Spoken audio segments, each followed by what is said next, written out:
तो होटल ताज banquet hall.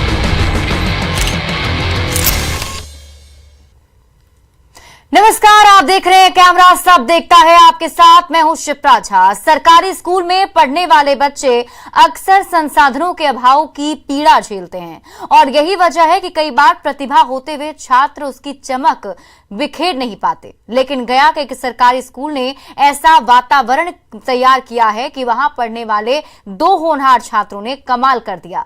10वीं में पढ़ने वाले इन दोनों छात्रों की प्रतिभा राष्ट्रीय स्तर पर अपनी छाप छोड़ रही है, लेकिन ये कमाल है क्या? इसी सवाल का जवाब कैमरे ने अपनी नजर में कैद कर लिया है। आप भी देखिए।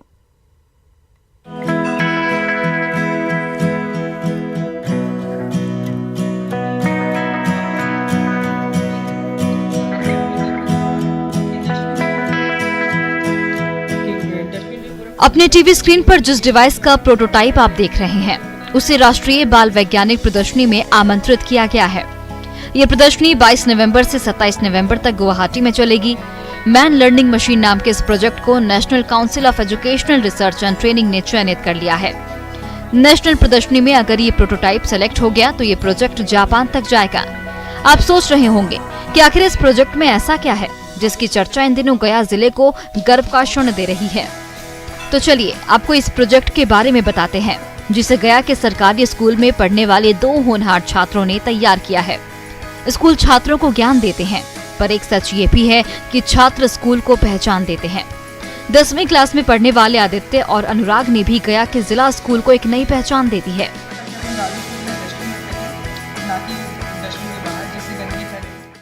आमतौर पर माना जाता है कि सरकारी विद्यालय के बच्चे प्रतिभावान नहीं होते, प्राइवेट स्कूल की अपेक्षा कम प्रतिभावान होते हैं। किंतु गया जिले के सरकारी विद्यालय जिला स्कूल +2 के बच्चों ने कमाल कर दिखाया है। उनकी बनाई गई प्रोजेक्ट राष्ट्रीय विज्ञान प्रदर्शनी के लिए चयनित हो गई है। यहाँ के 10वीं क्लास के छात्र ने एक प्रोजेक्ट बनाया है जिसका नाम दिया गया है मैन लर्निंग मशीन, जो कि यह एक सेंसर युक्त डस्टबिन है।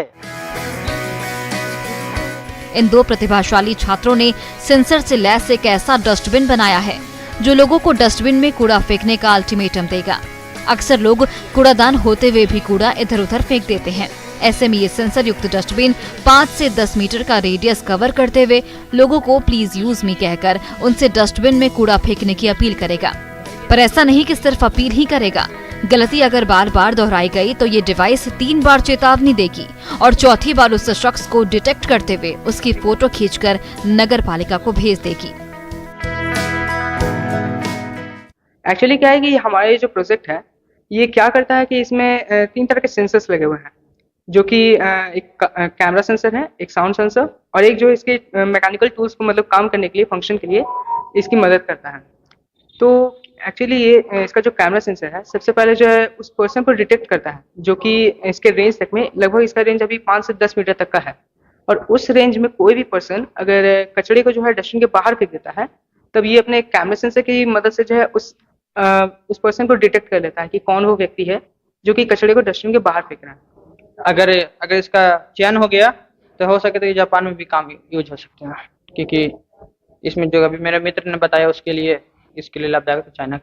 कि बहुत लोग देखते हैं कि कचड़े को सरकार द्वारा दिए गए डस्टबिन है उसमें नहीं यूज कर बाहर फेंक देते हैं, या तो कभी कचड़े भर जाता तो नीचे रख के चले जाते हैं। इस कारण पशु लोग आकर उसको कचड़े को खाते हैं, जिससे पोल्यूशन भी होता है, हम लोग को बीमारी होता है, बहुत सारे बैक्टीरिया उत्पन्न हो जाते हैं इसके कारण। इस मैन लर्निंग मशीन में प्रोग्रामिंग और सेंसर का इस्तेमाल किया गया है। हेल्थ एंड वेलनेस विषय पर चयनित ये प्रोजेक्ट बिहार का इकलौता प्रोजेक्ट माना जा रहा है। आपको बता दें कि बाल वैज्ञानिक प्रदर्शनी में देश भर से 143 बाल वैज्ञानिकों के प्रोजेक्ट का चयन हुआ है और अगर ये प्रोजेक्ट नेशनल लेवल पर सिलेक्ट होता है तो इसका प्रदर्शन जापान में किया जाएगा। सेंसर युक्त डस्टबिन की खासियत। सेंसर युक्त डस्टबिन के 5 से 10 मीटर के रेडियस में कचरा फेंकने पर मशीन अल्टीमेटम देगी। ये स्वचालित है और इधर उधर फेंके गए कचरे को उठाकर डस्टबिन में डाल देगी। बार बार गलती करने वालों को डिटेक्ट करके उसकी तस्वीर सोशल मीडिया पर डाल देगा। तस्वीर अपलोड करने के दौरान ये लिखा जाएगा कि व्यक्ति जानबूझकर ऐसा कर रहा है। महज 600 से 800 की लागत से इस प्रोजेक्ट को तैयार किया गया है। सेंसर युक्त डस्टबिन के पास कचरा फेंकने पर इसमें अलार्म बजेगा, साथ ही प्लीज यूज मी की आवाज भी आएगी। जब डस्टबिन भर जाएगी तो उसकी सूचना नगर पालिका को देगी। जिला स्कूल के 10वीं के छात्र आदित्य कुमार और अनुराग कुमार ने शिक्षक देवेंद्र सिंह की देखरेख में इस प्रोजेक्ट को तैयार किया है। जबकि ये नेशनल लेवल पर मेरा यही प्रोजेक्ट गया है।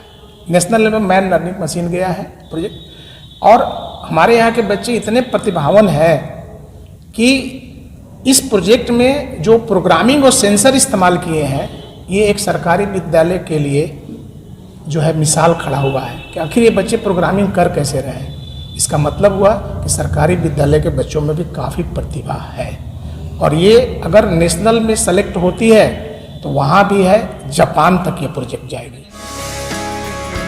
आपको ये जानकर हैरानी होगी कि साल 2017 से लेकर अब तक इस स्कूल से 36 प्रोजेक्ट का चयन नेशनल लेवल पर हो चुका है। ये आंकड़ा इस बात की तस्दीक कर रहा है कि एक और जहां सरकारी स्कूल बदहाली का पर्याय माने जाते हैं, तो वहीं गया का ये स्कूल छात्रों की प्रतिभा को बहुत लगन से पंख दे रहा है। न्यूज 18 की टीम आदित्य और अनुराग को ये शुभकामना देती है कि उनकी प्रतिभा दुनिया में अपनी छाप छोड़े। न्यूज 18 के लिए गया से एलन लिली की रिपोर्ट। कहते हैं कि शौक बड़ी चीज है, और ये बड़ी इसलिए है क्योंकि उसे जीवित रखने के लिए बहुत जतन करने पड़ते हैं, एक लगन चाहिए होता है। देवघर के रजत मुखर्जी भी उन्हीं लोगों में से एक हैं जिन्होंने बहुत जतन से अपने शौक को जीवित रखा है। लेकिन वो क्या शौक है, इसका जवाब कैमरे ने अपनी नजर में कैद किया है।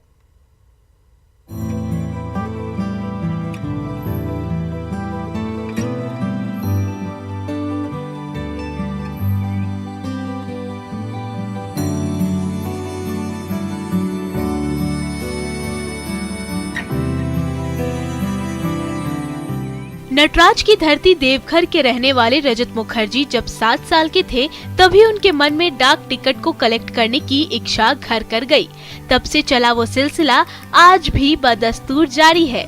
आप जिन डाक टिकटों को अपनी स्क्रीन पर देख रहे हैं, वो फीफा वर्ल्ड कप में जारी किए गए टिकट हैं। इसी महीने की 20 तारीख से फुटबॉल वर्ल्ड कप का शुभारंभ होने जा रहा है। आप ये जानकर हैरान हो जाएंगे कि रजत मुखर्जी के पास साल 1930 से लेकर अब तक के सभी डाक टिकट मौजूद हैं।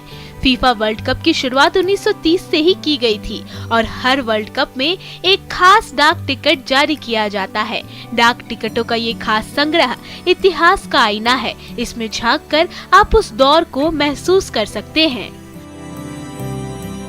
वर्ल्ड कप जब 1930 से जब शुरुआत हुआ था उरुग्वे में, वहाँ से आज तक का सारे कलेक्शन से सारे स्टैम्प्स है मेरे पास। कहाँ से आते हैं ये आता है कि ये तो मेरा शौक है, और जैसे हम स्टैम्प्स कलेक्शन किए थे, उन्हीं में से ये भी रह गया था।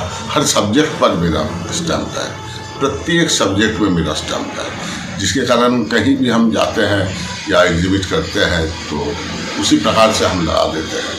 हालांकि आजकल हम नहीं लगा पाते हैं, मेरी दोनों आँखों में कुछ ट्रबल है ग्लूकोमा के कारण, लेकिन फिर भी काम करते हैं, चाहते हैं आप लोगों के साथ बाबा बैद्यनाथ की कृपा से जो कुछ भी हुआ है, जो कुछ भी बन पड़ा हमसे, हम करते हैं। कितना नहीं सकता है, लेकिन लाख है, 1 लाख होगा, उससे अधिक भी हो सकता है। कितने उम्र से? सब क्लास 7 में पढ़ते थे उस समय से आज तक अभी भी करते हैं। बचपन से ही स्टाम्प कलेक्शन का शौक रखने वाले रजत मुखर्जी के पास आज लाखों की संख्या में दुर्लभ डाक टिकट हैं। खास बात ये भी है कि उन्होंने हर सब्जेक्ट पर डाक टिकटों को संग्रहित कर रखा है, और ये संग्रह आज भी जारी है। डाक टिकटों के संग्रह के अलावा रजत मुखर्जी को पंछियों से भी अगाध प्रेम है। उनकी दीवार पर जिन पक्षियों के स्केच आपको दिख रहे हैं, उसे खुद रजत मुखर्जी ने अपने हाथों से बनाया है। वो 500 से ज्यादा पक्षियों के स्केच बना चुके हैं। उनका कहना है कि पक्षी मेरा प्राण है। पर्यावरण को लेकर रजत मुखर्जी बेहद सजग रहते हैं और उसके संरक्षण के लिए निरंतर काम करते रहते हैं। हम पर्यावरण का काम करते हैं, प्रकृति का काम करते हैं, स्पेशली हम चिड़ियों पर विशेष रूप से काम करते हैं और पक्षी मेरा प्राण है। अब देख भी रहे हैं मेरे पीछे में पक्षियों को 500 बर्ड्स अपने हाथ से हम स्केच किए हैं। जो भी हो, जैसा भी हो, हम नहीं जानते कैसा हुआ है, लेकिन हम प्यार से इसे किए थे और पर्यावरण पर हम लिखते भी हैं। रजत मुखर्जी के डाक टिकट को काफी लोग देखने पहुंचते हैं। अपने शौक को लेकर जो लगन वो आज भी दिखा रहे हैं, जो जतन कर रहे हैं, उसकी सब सराहना करते हैं। और करे भी क्यों ना, डाक टिकट हमेशा हमारी अतीत के उस खूबसूरत पन्ने को पलटता है जिसे हम काफी पीछे छोड़ आए हैं। डाक टिकट का संग्रह सेंटिमेंट को दिखाता है, वो सेंटिमेंट जिसमें ज्ञान भी छिपा है। न्यूज़ 18 के लिए देवघर से मनीष दुबे की रिपोर्ट। आपने कई लोगों को अनोखे तरीके से जन्मदिन मनाते देखा होगा, लेकिन क्या आपने कभी किसी को गाय के बछड़े की छठी मनाते या फिर बकरी के बच्चे का बर्थडे मनाते देखा है? अगर नहीं तो आज हम आपको 2 ऐसी कहानियां दिखाने जा रहे हैं जिसे देखकर आप भी आश्चर्य पड़ जाइएगा। ये रिपोर्ट देखिए।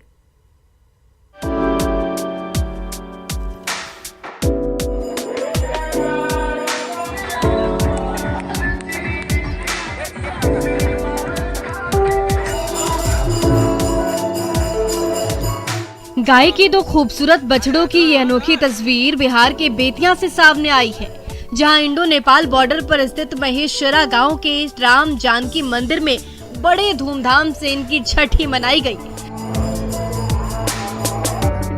साथ ही मंदिर में 2 बछड़ों को एक साथ जन्म देने वाली गौ माता की शास्त्रीय विधि से पूजा अर्चना की गई और उसके बाद बछड़ों का जन्मोत्सव बड़े ही धूमधाम से मनाया गया।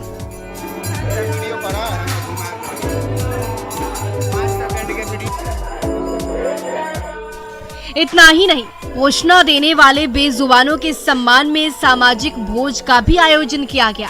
तस्वीरों में आप देख सकते हैं कि पंगत में बैठकर कई लोग एक साथ भोजन कर रहे हैं।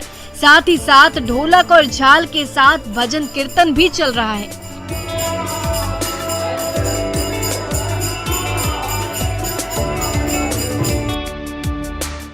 मान्यता है कि हिंदू धर्म में 36 करोड़ देवी देवताओं की पूजा होती है, जिसका तात्पर्य है कि प्रकृति ने जो भी कुछ दिया उसका आभार व्यक्त किया जाए। इनमें सबसे महत्वपूर्ण गाय की पूजा होती है, क्योंकि शास्त्रों के मुताबिक गाय में सभी 33 करोड़ देवी देवताओं का वास होता है, जिसके कई वैज्ञानिक प्रमाण भी मिले हैं। मान्यताओं के अनुसार गौ पूजा से प्रकृति, देवी देवताओं और पितृ को भी प्रसन्नता होती है। लिहाजा बात धार्मिक दृष्टिकोण की हो या फिर वैज्ञानिक महत्व की, आज इंसानियत की इस पहल की हर तरफ सराहना हो रही है और एक साथ 2 नंदी के जन्म को लोग चमत्कार के रूप में देख रहे हैं। उन लोगों का छठियार था। अच्छा। पिछले शुक्रवार को 10-11 बजे दिन में दोनों नंदी का जन्म हुआ। दोनों एक तरह है, सब वेशभूषा उस सब का डील डॉल स्टाइल सब एक है, पहचान नहीं पा रहे हैं हम खुदे कीजिए कौन जेठा है कौन छोटा है। ऐसी एक और सुखद तस्वीर उत्तर प्रदेश के बांदा से सामने आई, जहां शहर के काशीराम कॉलोनी में एक रिक्शे वाले ने अपनी बकरी के बच्चों का बर्थडे मनाकर खुशियां बांटी। बताया जा रहा है कि राजा नाम के रिक्शे वाले की कोई संतान नहीं है, जिसकी वजह से वो काफी तनाव में रहता था। पिछले साल उसकी बकरी ने बच्चे को जन्म दिया, जिससे उसके जीवन में खुशियां आई। तभी राजा ने मेमनों का बर्थडे अनोखे अंदाज में मनाने के लिए ठान ली। बीती रात धूमधाम से जन्मदिन मनाया गया। इस दौरान केक भी काटा गया। इस दौरान हैप्पी बर्थडे के स्वर भी गूंजते रहे।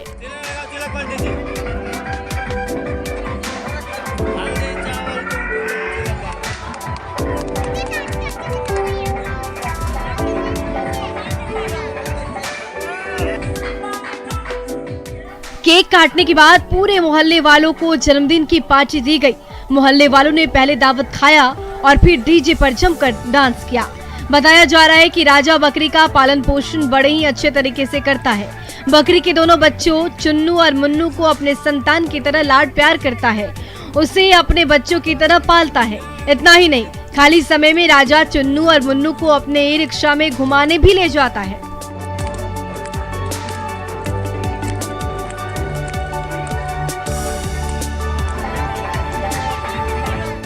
बकरी के बच्चों का मनाया गया ये अनोखा जन्मदिन और गाय के बछड़ों की छठी लोगों के बीच चर्चा का विषय बना हुआ है। सोशल मीडिया पर लोग इसके वीडियो को जमकर शेयर कर रहे हैं। बेतिया से न्यूज़ 18 के लिए प्रफुल्ल कुमार की रिपोर्ट।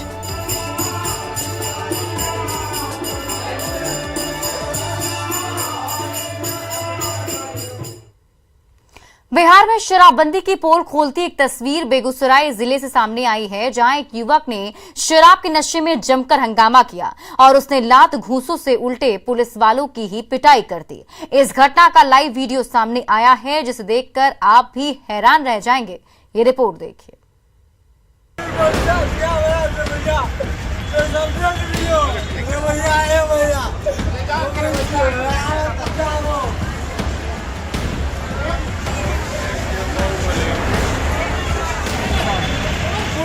शराब के नशे में हंगामा कर रहे इस शख्स का ये वीडियो बेगूसराय जिले से सामने आया है।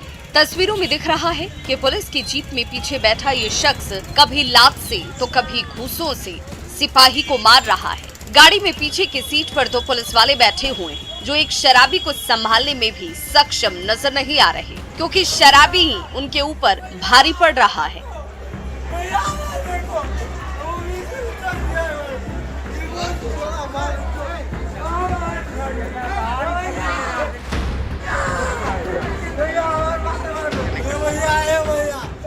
ये मामला नगर थाना क्षेत्र के पोखरिया मोहल्ले का है। वीडियो में दिख रहे शख्स का नाम अशोक कुमार बताया जाता है, जिसे पुलिस ने शराब के नशे में गिरफ्तार किया था, लेकिन इस शराबी को गिरफ्तार कर पुलिस वाले ही फेरे में पड़ गए। उन्हें बीच बाजार में लोगों के सामने काफी फजीहत झेलनी पड़ी, क्योंकि नशे में शख्स ने न सिर्फ लात और घूंसों से वर्दी वालों की पिटाई की, बल्कि उन्हें मां और बहन की गंदी गंदी गालियां भी दी गईं। वीडियो में साफ तौर पर पुलिस वालों को अपशब्द कहते नशेड़ी युवक को सुना जा सकता है। ये शख्स पुलिस वालों पर जबरदस्ती पकड़कर ले जाने का भी आरोप लगा रहा है और साथ ही देख लेने की धमकी दे रहा है।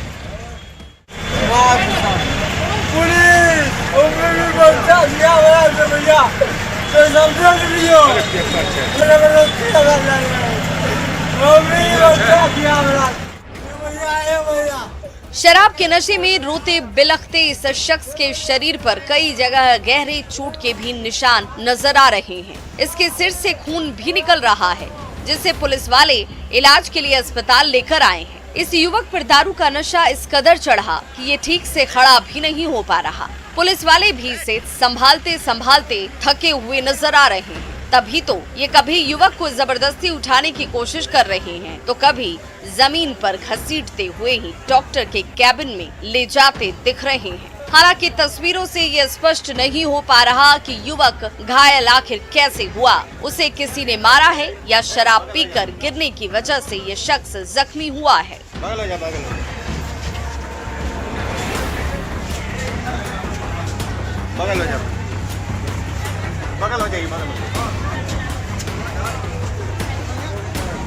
नगर थाने की पुलिस का कहना है कि ये युवक शराब के नशे में सड़क के किनारे पड़ा हुआ था। सूचना मिलने के बाद पुलिस की टीम इसे हिरासत में लेकर नगर थाने लेकर आई, जहां इसने हंगामा शुरू कर दिया। नशे में होने की वजह से ये गिर पड़ा और उसी से घायल भी हो गया। टीम इसका इलाज कराने के लिए इसे लेकर आ रही थी कि तभी गाड़ी में ही इसने पुलिस वालों के साथ गाली गलौज और मारपीट शुरू कर दी।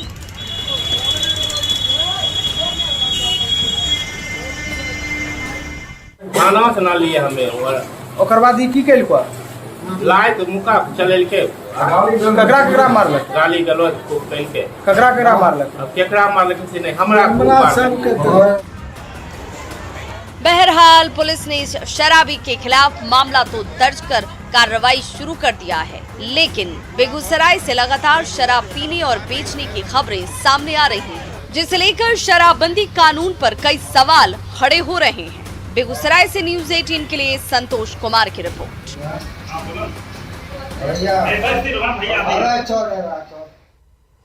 और फिलहाल इस बुलेटिन में अभी के लिए बस इतना ही। आप देखते रहिए न्यूज़ 18 बिहार झारखंड।